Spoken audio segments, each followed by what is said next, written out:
Hello. So this morning when we woke up, someone was knocking on the hull, and it turned out to be a guy, Job, who came around last night and asked for some batteries. And I guess they were for his dive torch, because he turns up today with 2 lovely lobsters for us. Now, the only dilemma is when we have lobster, we like to have champagne with it.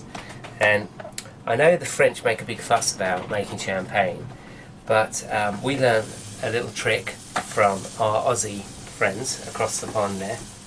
And all you really need to make champagne is a reasonable quality cask wine and a soda stream. So we've been led to believe this is possible to make the finest champagne. So this is what we're going to do. We're going to try it out. So we've got a soda stream bottle here. Like, hold it while you... Oh, wow. Fill up with a cask wine.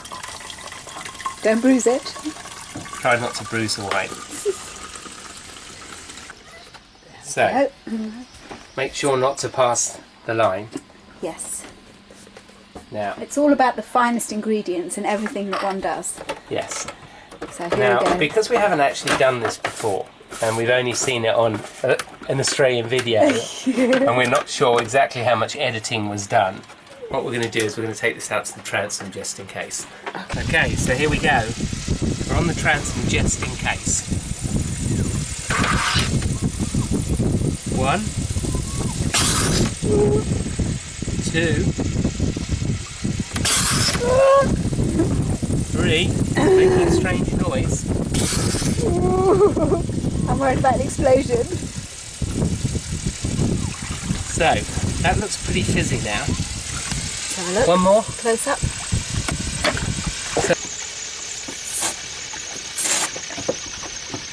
And we can see these fine little bubbles rising, just like in the finest of champagne. Look at that. Beautiful.